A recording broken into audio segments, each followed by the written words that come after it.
C'est une technique qui fait beaucoup parler, une technique qui est très à la mode dans le monde des sportifs. Comment refroidir le corps très vite? À haute dose, on connaissait Christelle les bains glacés. Zoom ce soir sur la cryo à l'azote. 3 minutes à moins de 110 degrés au minimum. Il y a 2 machines françaises qui utilisent la méthode. L'une d'elles est basée à Orchy. Regardez, on a testé avec Emmanuel Kinard. Sur le parking de son cabinet de kinésithérapie, Frédéric Zimzak a installé un camion un peu particulier depuis l'été.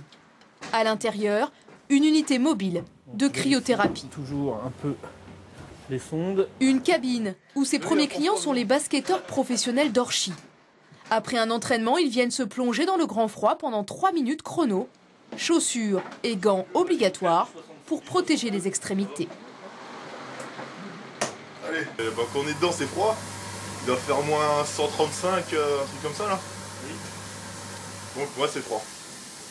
Et quand on sort, ça fait du bien quoi. Parce que le corps est à 37 degrés, donc il y a un échange qui se fait. Justement, et c'est cette différence qui va se faire brutalement de température qui va créer le choc thermique.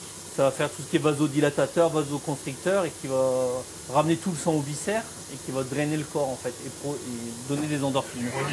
Cette technique par l'azote a l'avantage d'être beaucoup plus rapide qu'un bain à 8 degrés où il faut s'immerger. L'objectif est de favoriser la récupération après l'effort, mais elle a aussi un effet antidouleur. Et notre kiné la propose de plus en plus pour soigner ses patients souffrant de contractures, de sciatique ou de tendinite, comme Marie-Lise. Elle en est à sa 6e séance. Ça pique, c'est froid. Plus sur les jambes que le corps. Hein. Ouais. Mais ça fait bien. À 25 € la séance, plutôt qu'un hammam, ce chef d'entreprise a lui pris l'habitude de venir pour se déstresser.